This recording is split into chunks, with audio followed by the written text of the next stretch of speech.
કાં તો વસન પ્રતિષ્ઠા જ છોડી દો, કાં તો ધ્યેય ધારણ કરો. આમ અસહાય સ્ત્રીની માફક રૂઓ કૂટો નહીં. સત્યવતીએ માટે તો શરીર અને સ્ત્રી અને પુત્ર ને ઘર ધન અને પૃથ્વી બધા જ તણખલા સમાન કહેવાય છે. સત્યને માટે તો શરીર, સ્ત્રી અને પુત્ર, ઘર અને ધન અને પૃથ્વી અને બધા જ તણખલા સમાન કહેવાય છે. કૈકેયીના મમ વેદિત વચન સાંભળીને રાજાએ કહ્યું કે હું ગમે તે કહે, તું ગમે તે કહે, તારો કોઈ પણ દોષ નથી. મારો કાળ જ તને જ જાણે પિશાચ થઈને વળગી ગયો છે. એ જ તારાથી આ બધું જ કહેવા રહ્યો છે. ભરત તો ભલે સુકેય રાજ્ય પદ નથી ઈચ્છતો, ભાવિ વસ તારા જ શીતમાં જ ઉમ્યોતી આવી વસી. આ બધું જ મારા પાપનું પરિણામ છે, જેથી કુસમય જ વિધાતા વિપરીત થઈ ગયો. તારી ઉજાડેલી જ આ સુંદર અયોધ્યા તો પછીથી સારી જ રીતે જ વસશે અને સમસ્ત ગુણોના ધામને શ્રી રામની પ્રભુતા પણ થશે. બધા ભાઈઓ તેમની જ સેવા કરશે અને ત્રણેય લોકમાં જ શ્રી રામનો મહિમા જ થશે. કેવળ તારું કલંક અને મારો પસ્તાવો જ કરવામાં સતાય નહીં મટે. એ કોઈ પણ રીતે નહીં જાય. હવે તને જે ઠીક લાગે તે જ કર. મોં છુપાવી મારી આંખોની આડે જઈને બેસ, અર્થાત મારી નજર સામેથી દૂર જા. મને મોં ન દેખાડીશ.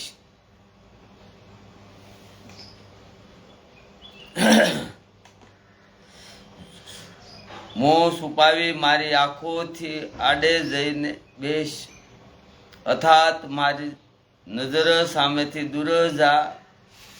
મને મોં ન દેખાડીશ. હું હાથ જોડીને કહું છું કે જ્યાં સુધી હું જીવતો રહું ત્યાં સુધી પછી કંઈ ન કહીશ. અર્થાત મારાથી બોલીશ. અર્થાત મારાથી ન બોલીશ. અરે અભાગણી, પછી તું અંતમાં પસ્તાશ.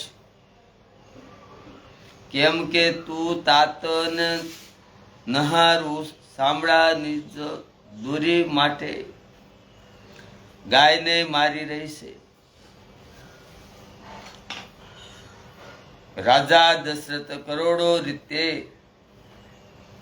ઘણા પ્રકારે સમજાવીને અને આમ તું કેમ સર્વે નાશ કરી રહી છે? કહીને પૃથ્વી પર ઢળી પડ્યા. પરંતુ કપટ કરવામાં શત્રુર કઈ બોલતી નથી, કે જાણે મૌન થઈને જ મસાણ જગાડી રહી હોય. કે રાજા રામ રામ રટી રહ્યા છે. રાજા રામ રામ રટી રહ્યા છે અને તે પોતાના હૃદયને મનાવે છે.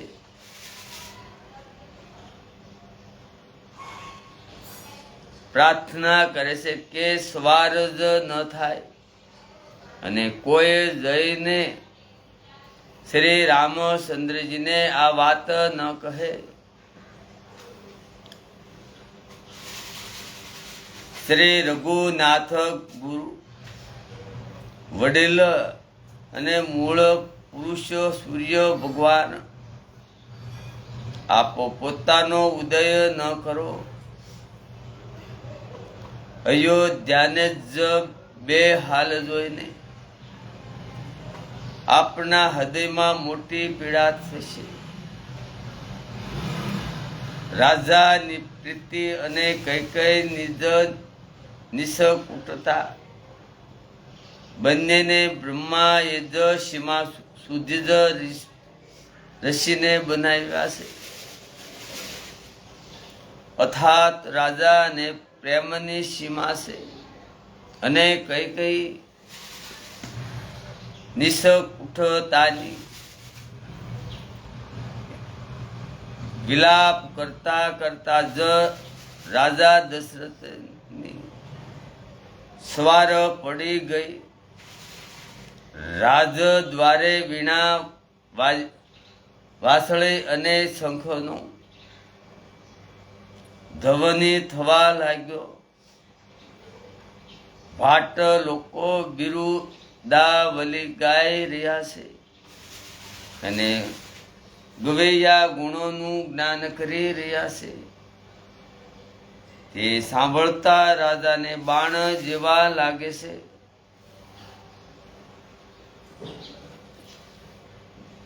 કે રાજા દશરથને આ બધા મંગળ સાજ કેમ નથી ગમી રહ્યા? જેમ પતિની સાથે સતી થનારી સ્ત્રીને આભૂષણ શ્રી રામચંદ્રજીના દર્શનની લાલસા અને ઉત્સાહને લીધે તે રાત્રિએ કોઈને પણ નિંદા ન આવી.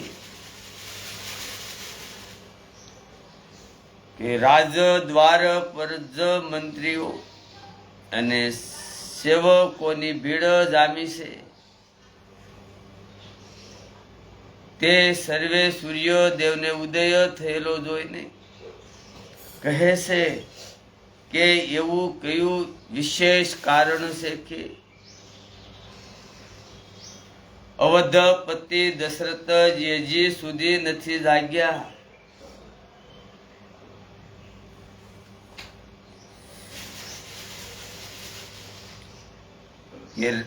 રાજા દશરથ નિત્ય રાતના જ પાછલા પહોરે જાગી ગયા છે.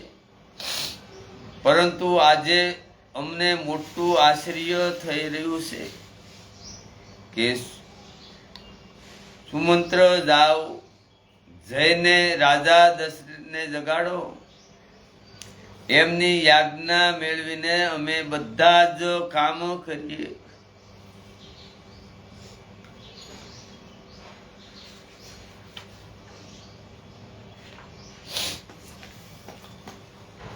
ત્યારે સુમંત્ર અને પ્રાસાદ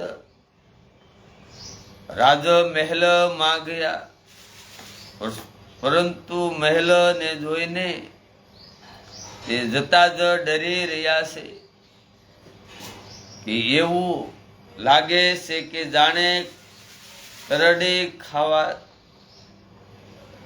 ધાતો હોય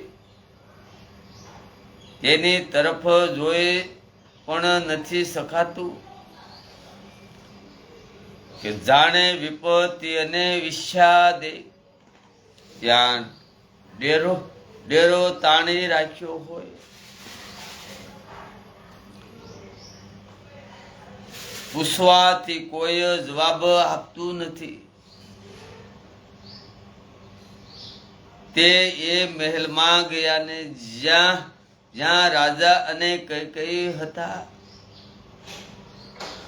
જય જીવ કહીને શીશ ઝુકાવીને વંદન કરીને બેઠા અને રાજાની દિશા જોઈને તો તે સુકાય જ ગયા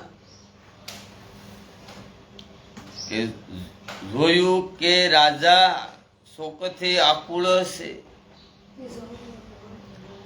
ચહેરાનો રંગ ઉડી ગયો છે. જો કે રાજા શોકથી આકુળ છે, ચહેરાનો રંગ ઉડી ગયો છે.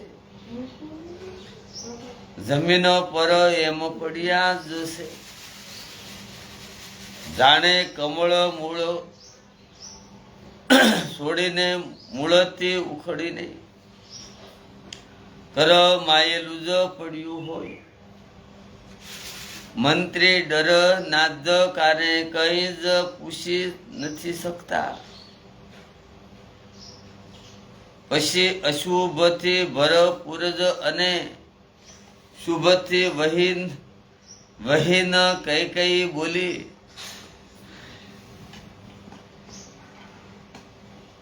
કે રાજા દશરથે રાતે જ ઊંઘ નથી આવી. એનું કારણ જગદીશ્વર જ જાણે. એમને રામ રામ રટીને જ સવાર પાડી દીધું, પરંતુ એનો ભેદ રાજા કંઈ નથી કહેતા. પરંતુ એનો ભેદ રાજા કંઈ નથી કહેતા. તમે જલ્દી રામને બોલાવી લાવો. ત્યારે આવીને સમાચાર પૂછજો. રાજાનું મન જાણીને સુમંત્રજી સાલ્યા સમજી ગયા કે રાણીએ કંઈક ઉછાલ છે.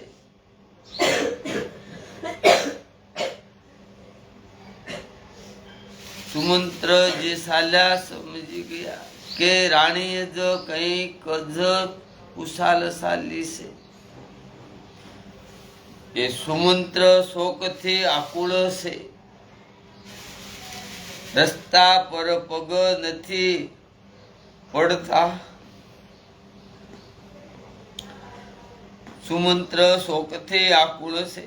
રસ્તા પર પગ નથી પડતા.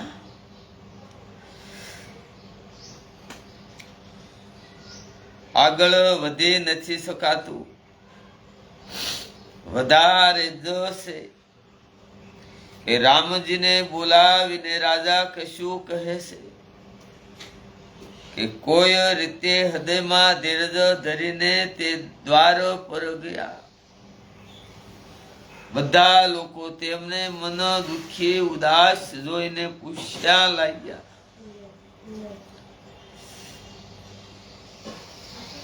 બધા લોકોનું સમાધાન કરીને કોઈ રીતે સમજાવી પટાવીને સુમંત્ર જ્યાં સૂર્ય કુળના તિલક શ્રી રામચંદ્રજી હતા. શ્રી રામચંદ્રજીએ સુમંત્રને આવતા જોયા તો પિતાના સમાન સમજીને તેમનો આદર કર્યો.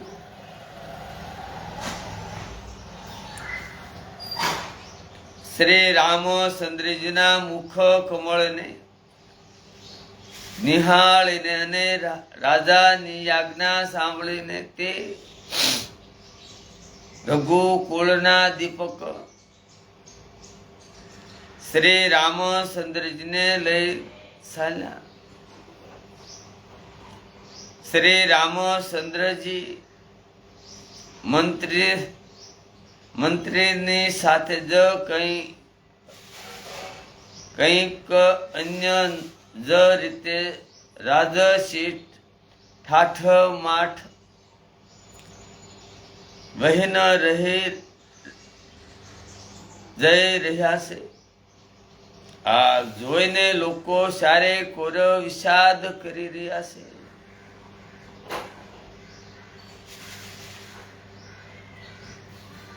રઘુ વૈશ્યમણિજ શ્રી રામચંદ્રજી જઈને જોયું કે રાજા દશરથ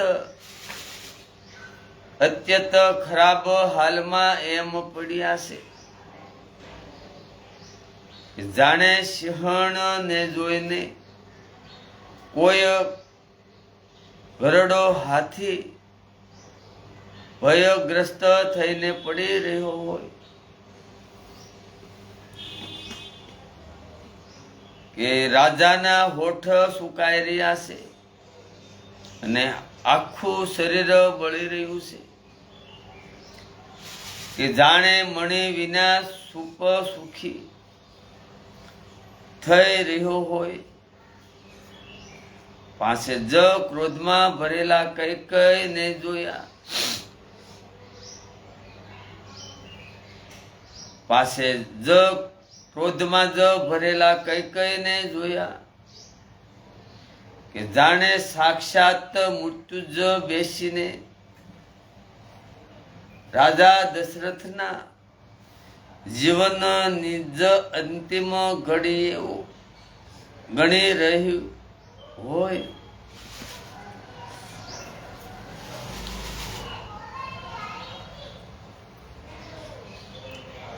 શ્રી રામચંદ્રજીનો સર્વભાવ કોમળ અને કરુણામય જ છે. તેમને પોતાના જીવનમાં પહેલી જ વાર આ દુઃખ જોયું. આનાથી પહેલા ક્યારે તેમણે દુઃખ સાંભળ્યું પણ ન હતું. તો પણ સમયનો વિચાર કરીને હૃદયમાં ધીરજ ધરીને એમને મીઠા વસનોથી માતા કૈકેયીને પૂછ્યું, હે માતા, મને પિતાજીના દુઃખનું કારણ કહો, એટલે જેનાથી તેનું નિવારણ થાય, દુઃખ દૂર થાય. તે અત્યંત કરીને શકાય. કૈકેયીએ કહ્યું, હે રામ, સાંભળો, બધું કારણ એ જ છે કે રાજાનું તમારા ઉપર ઘણો સ્નેહ છે. એમણે મને 2 વરદાન આપવાનું કહ્યું હતું. એમણે મને 2 વરદાન આપવાનું કહ્યું હતું. મને જે કંઈ ઠીક લાગ્યું તે જ મેં માગ્યું. તેને સાંભળીને રાજા હૃદયમાં શોક થઈ ગયો, કેમ કે તે તમારો સંકોચ નથી છોડી શકતા.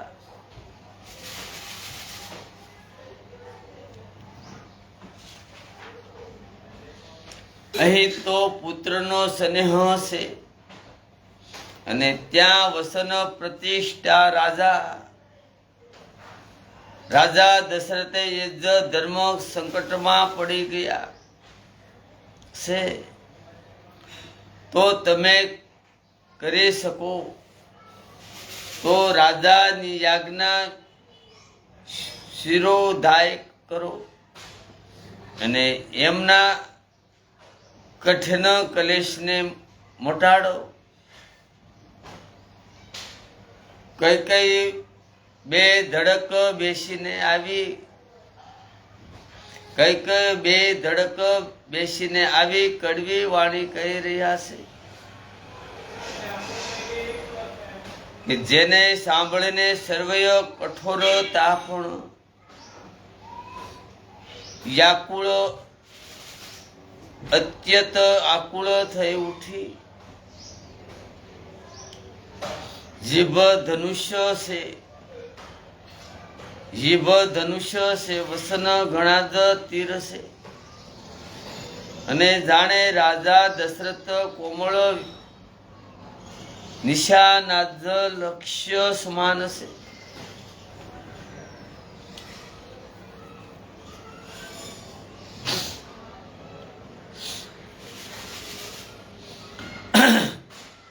આ સર્વે સાજ સામાન સાથે જાણે કે સર્વય કઠોર પણ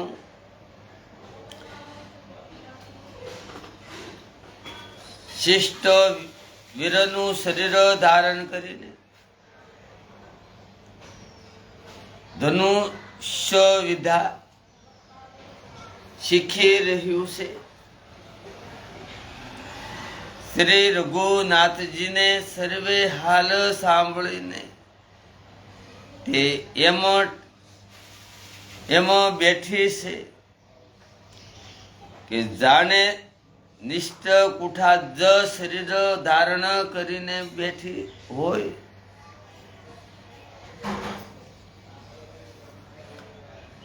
કે સૂર્ય કુળના સૂર્ય, સૂર્ય કુળના જ સૂર્ય ધારણ, સૂર્ય કુળના જ સૂર્ય સ્વાભાવિક પણે આનંદ નિધાન શ્રી રામચંદ્રજી મનમાં જ મુલકાય. સર્વે દૂષણોથી જ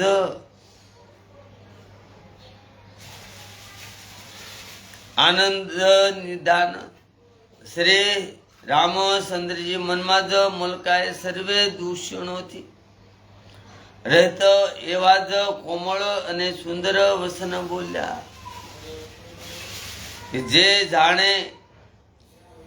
જાણે વાણીના આભૂષણો જ હતા. હે માતા સાંભળો, એ જ પુત્ર મહાભાગ્યશાળી જ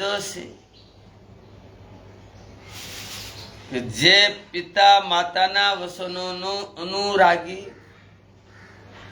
પાલન કરનારો છે.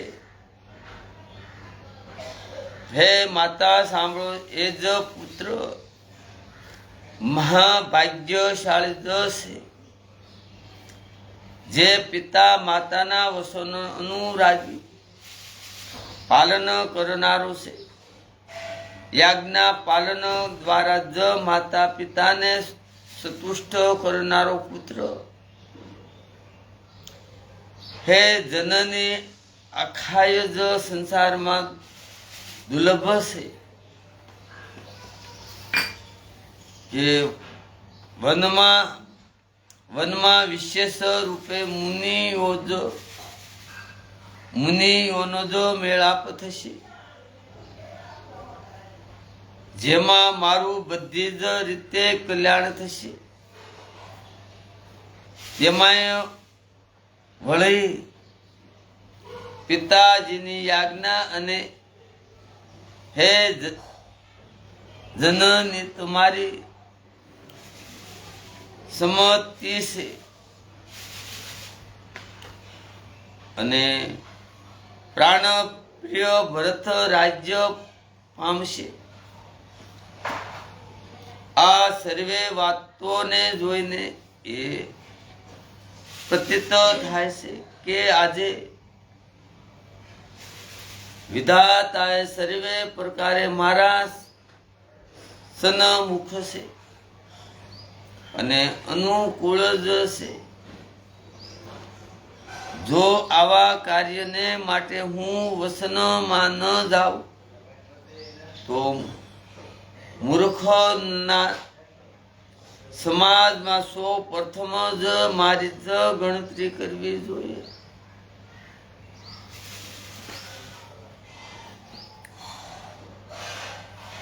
જે કલ્પ વૃક્ષને છોડીને ઈરડાનું જ સેવન કરે છે અને અમૃત ત્યાગીને વિષ માગે છે. હે માતા, મનમાં વિચાર કરીને જુઓ, તે મહામૂર્ખ પણ આવો અવસર પામીને ક્યારેય નહીં સુકે.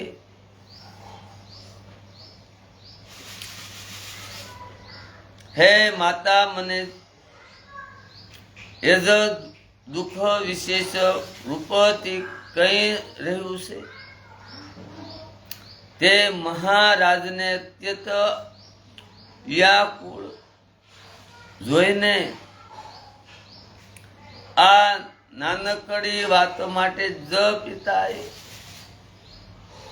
એટલું જ ભારે દુઃખ થાય તો હે માતા, મને આ વાતનો વિશ્વાસ નથી થતો. કેમ કે મહારાજ તો ઘણા જ ધીરજ અને ગુણોના અંગાધ સમુદ્ર છે.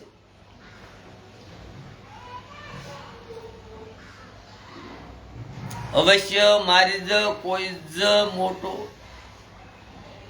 અપરાધ થયો હોય છે કે જેને કારણે મહારાજ દશરથ મને કઈ નથી કહેતા.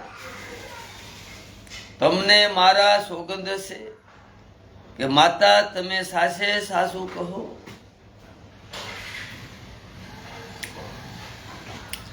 રઘુકુળમાં શિષ્ટ શ્રી રામચંદ્રજીના સ્વભાવથી જ સરળ સીધા જ વસોને બુદ્ધિ કઈ વાકા જ ગણી રહી છે. જેમ જળ સમાન હોય છે, પરંતુ જળો તેમાં વાકી સુકી જ સાલથી જ ચાલે છે.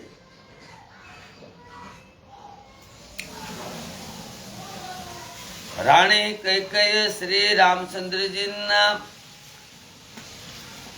વલણને જાણીને હરખાઈ ગઈ અને કપટ પૂર્ણ સ્નેહ દેખાડીને બોલી,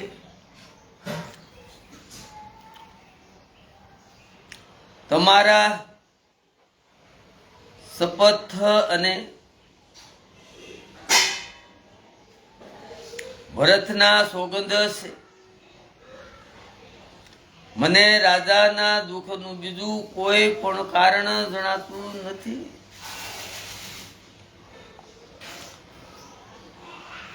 હે તાત, તમે અપરાધને યોગ્ય નથી. તમારાથી માતા પિતાનો અપરાધ થઈ જાય એ સર્વે ભવજ નથી. તમે તો માતા પિતા અને ભાઈઓને સુખ આપનારા છો. તમે તો માતા અને પિતા અને ભાઈઓને સુખ આપનારા છો. હે રામ, તમે જે કહી રહ્યા છો તે સર્વે સત્ય જ છે. તમે પિતા માતા વસનો નાદ પાલનમાં તત્પર છો.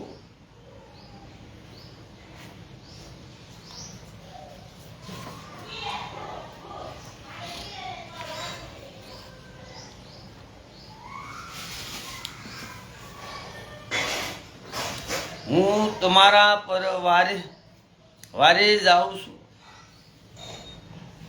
તમે પિતાને સમજાવીને એ જ વાત કહો કે જેથી વૃદ્ધાવસ્થામાં એમનો અપયશ ન થાય, કે જે પુણ્યને એમને તમારા જેવો પુત્ર આપ્યો છે, જે પુણ્ય એ એમને તમારા જેવો પુત્ર આપ્યો છે, તે પુણ્યનો અનાદર કરવો ઉચિત નથી.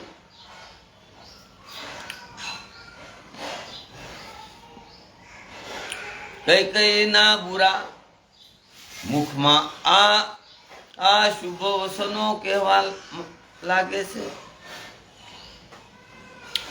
જેવા કે મગધ દેશમાં ગયા આદિ તીર્થ શ્રી રામચંદ્રજીના માતા કૈકેયીના જ સર્વે વસન સારા લાગ્યા. જેમ ગંગાજીમાં જઈને સારા રસા સર્વે પ્રકારના જળ શુભ સુંદર થઈ જાય છે.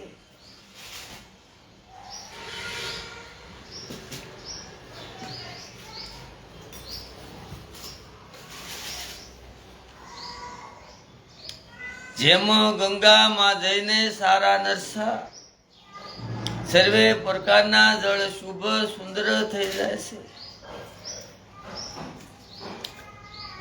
એટલામાં રાજાની પૂછા દૂર થઈ.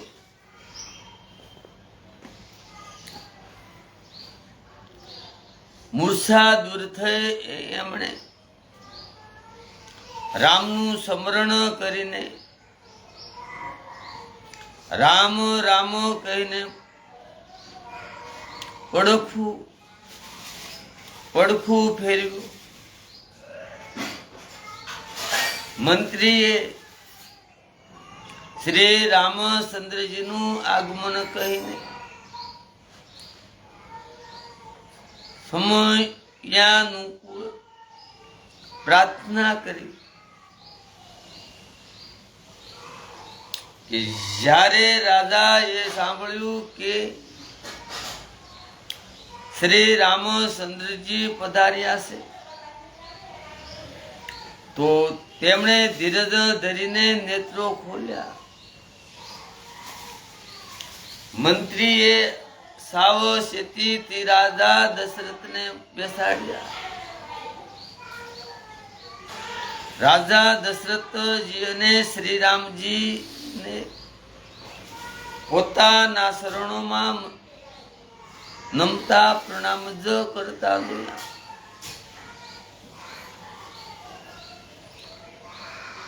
સ્નેહથી આકુળ રાજાએ રામજીને હૃદય સાથે સાપી દીધા, કે જાણે સર્પે પોતાનો ખોવાયેલ મણી પુનઃ પામી લીધો હોય. રાજા દશરથજી અને શ્રી રામજી ને જોતા જ રહી ગયા. એમના નેત્રોમાંથી આંસુઓની ધારા વહી નીકળી. શોકને વિશેષ વશ હોવાને કારણે રાજા કહી નથી શકતા. રાજા વિશેષ વશ હોવાને કારણે રાજા કહી નથી શકતા કે વાર શ્રી રામચંદ્રજીને હૃદય સાપે છે અને મનમાં જ બ્રહ્માને મનાવે છે કે જેથી શ્રી રઘુનાથ વનમાં ન જાય. પછી મહાદેવજીનું સ્મરણ કરીને એમને વિનંતી કરતા કહે છે, હે સદાશિવ, આપ મારી પ્રાર્થના સાંભળો. આપ અસુતોષ શ્રીધ્ર પ્રસન્ન થનારાને અવઢરદાની મોં માગ્યું આપી દેનાર છું. માટે મને પોતાનો દિન સેવક જાણે મારું દુઃખ દૂર કરો.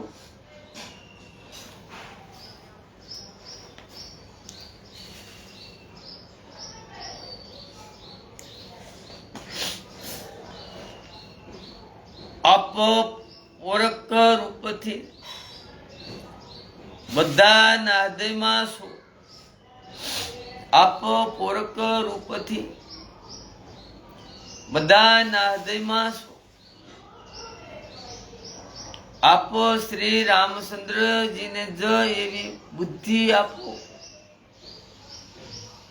આપ શ્રી રામચંદ્રજીને એવી બુદ્ધિ આપો જેથી તે મારા જ વસનનો ત્યાગ કરી અને શીલ સ્નેહ છોડીને ઘરમાં જ રહી જાય.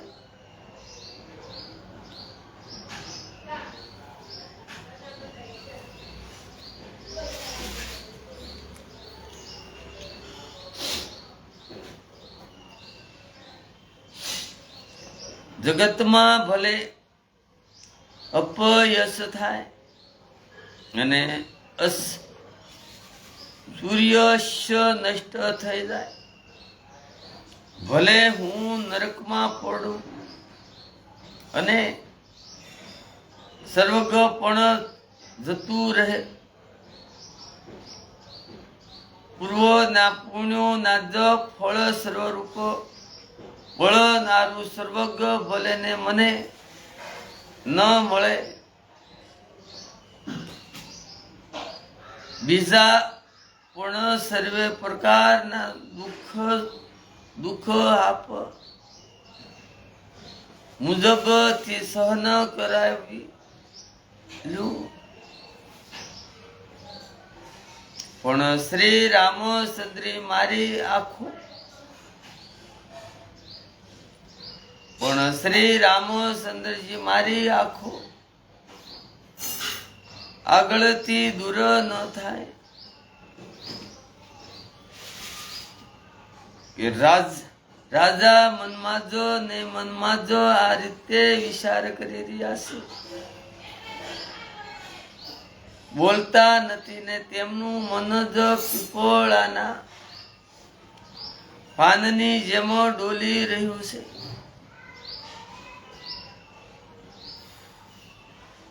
શ્રી રઘુનાથજીએ પોતાને સ્નેહ વશ જાણીને અને આ અનુમાન કરીને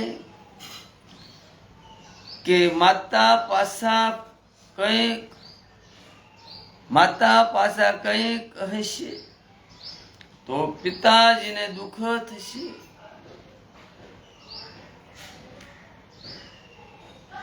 આ અનુમાન કરીને જ માતા પાસા કંઈ કહેશે તો પિતાને દુઃખ થશે. દેશ કાળ અને અવસરને અનુકૂળ વિચારીને વિનંતી વસન કહ્યા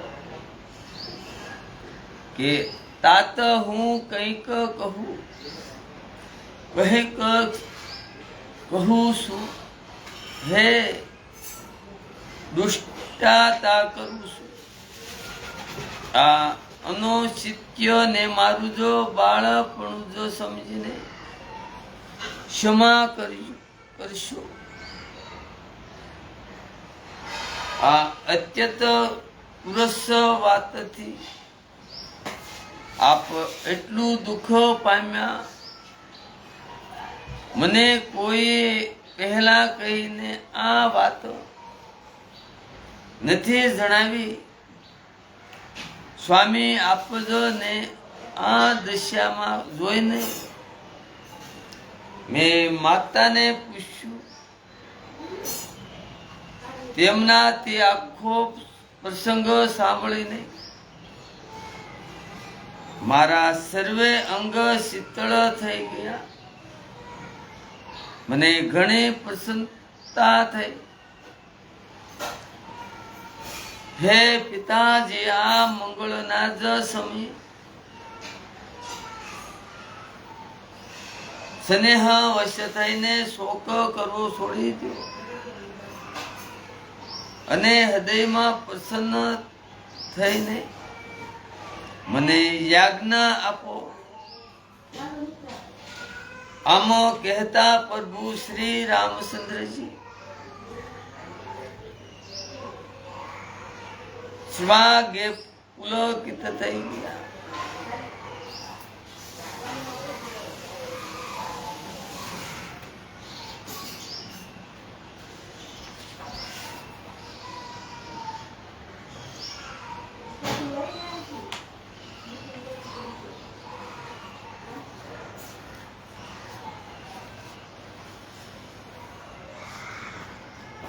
તેમણે ફરી કહ્યું કે આ પૃથ્વી તળ પર એનો જન્મ ધન્ય જ છે.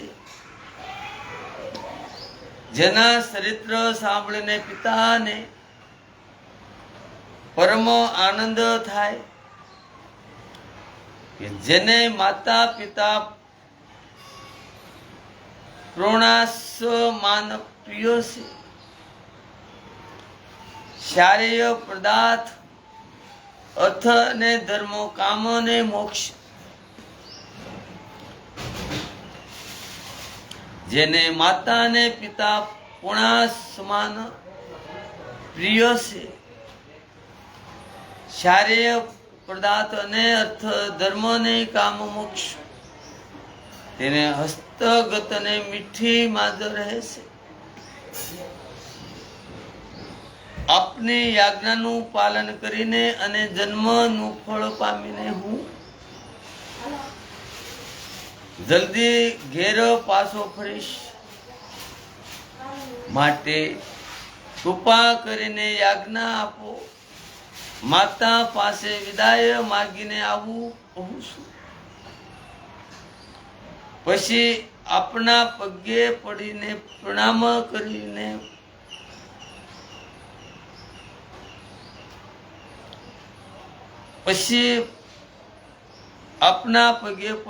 પ્રણામ કરીને વનમાં જઈશ. આમ કહીને પછી જ શ્રી રામચંદ્રજી ત્યાંથી ચાલી નીકળ્યા. રાજા એક શોક વશ કોઈ ઉત્તર ન આપ્યો. આ ઘણી જ તીખી અપ્રિય વાત નગર ભરમાં જ એટલી ઝડપથી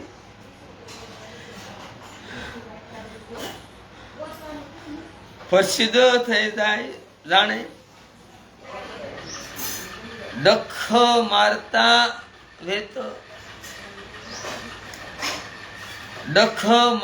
જ વેત વિષયનું ઝેર આખા શરીરમાં એકદમ વ્યાપ્ત થઈ ગયું હોય.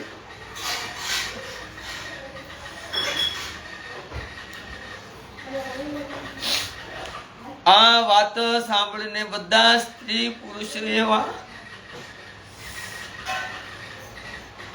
આકુળ થઈ ગયા, જેવી રીતે દવા નળવનમાં આગ લાગેલી જોઈને વેલો અને વૃક્ષો કરમાઈ જાય છે.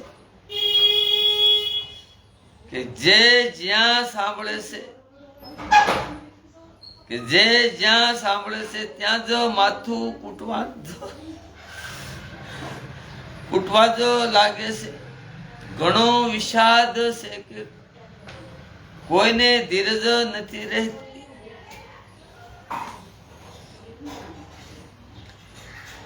બધાના મુખ સુકાઈ જાય છે, આંખોમાંથી આંસુ વહે છે, શોક હૃદયમાં નથી સમાતો કે જાણે જ કરુણા નિધાન કરુણા રસ નિશેના અવધ પૂર્ણ ડેકો વગાડી ઉતરી આવી હોય, ઘસી આવી હોય, બધા મેળ મળી ગયા હતા, બધા સંજોગો ઉજળા હતા, એટલામાં જ વિધાતાએ વાત બગાડી નાખી.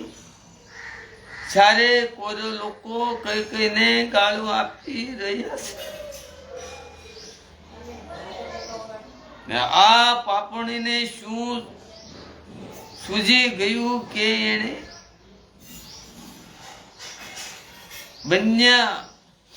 બનાવ્યા ઘર ઉપર જ અગ્નિ સાપી દીધો, તે પોતાના હાથેથી પોતાની આંખો કાઢીને આંખ વગર જ જોવા ઈચ્છે છે અને અમૃત ફેંકીને વિશ્વ સાખવા ઈચ્છે છે. આ કુટલ કઠોર દુબુદ્ધિ અને અભાગણી કઈ કયો રઘુ વૈશ્યની વાસના જ વસને માટે અગ્નિ બની ગઈ.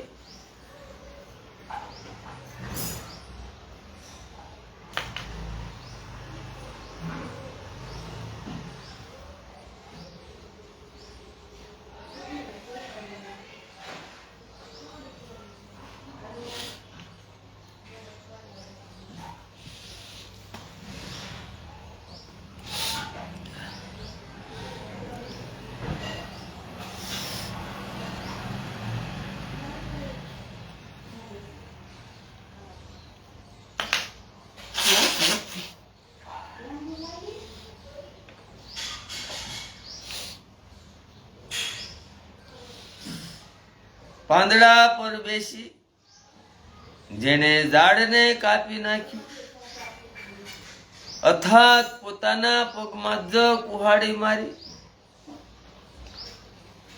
સુખ નિજ ઘડીએ શોકનો સમાજ પ્રસૂત કરી દીધો, રંગમાં ભંગ કર્યો. શ્રી રામચંદ્રજી આને સદા પ્રાણો સમાન જ પ્રિય હતા. શ્રી રામચંદ્રજી આને સદા પ્રાણો સમાન જ હતા, તો પણ ન જાણે ક્યાં કારણે એને આ કુટિલતા આદરી. કવિ સત્ય જ કહે છે કે સ્ત્રીનો સ્વભાવ બધી રીતે પકડમાં ન આવવા. કવિ સત્ય કહે છે કે સ્ત્રીનો સ્વભાવ બધી રીતે પકડમાં ન આવવા યોગ્ય અગાધ અને રહસ્યપૂર્ણ હોય છે. પોતાનો પડછાયો ભલે જ પકડી શકાય,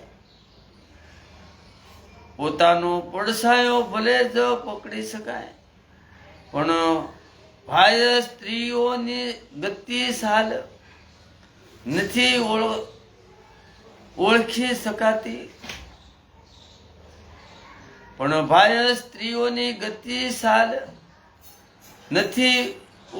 શકાતી,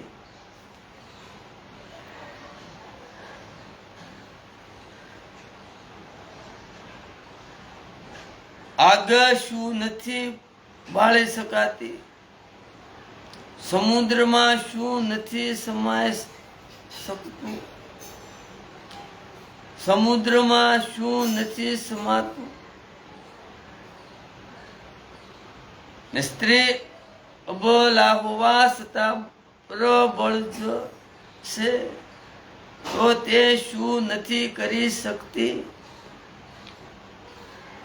અને જગતમાં કાળ કોને નથી ખાતો? કારે સ્ત્રીનો ભરોસો કરવો નહીં, કારે એની ઉપર વિશ્વાસ રાખવો નહીં, કારે હું કરી બે વિશ્વાસ ભગવાન પર રાખો. વિધાતાએ કહ્યું વિધાતાએ શું સંભળાવી દીધું અને શું બતાવીને હવે શું બતાવવા ઈચ્છે છે? એક કહે છે કે રાજા એક કહે છે રાજા દશરથે ઠીક નથી કર્યું. દુબુદ્ધિ કઈ વિચાર કરીને વરદાન નથી માગ્યું. જેથી હઠ કરીને વિષય બધા દુઃખોનું પાત્ર બની ગયા. સ્ત્રીને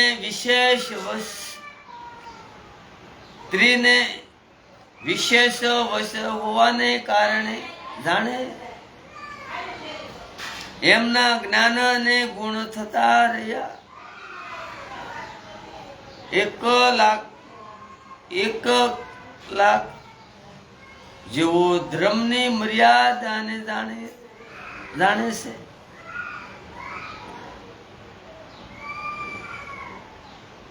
કેટલાક જેવો ધર્મની મર્યાદાને જાણે છે અને બુદ્ધિમાન છે તેવો રાજા દશરથે દોષ નથી રાજાને દોષ નથી આપતા. જેવો સભી દધીશી અને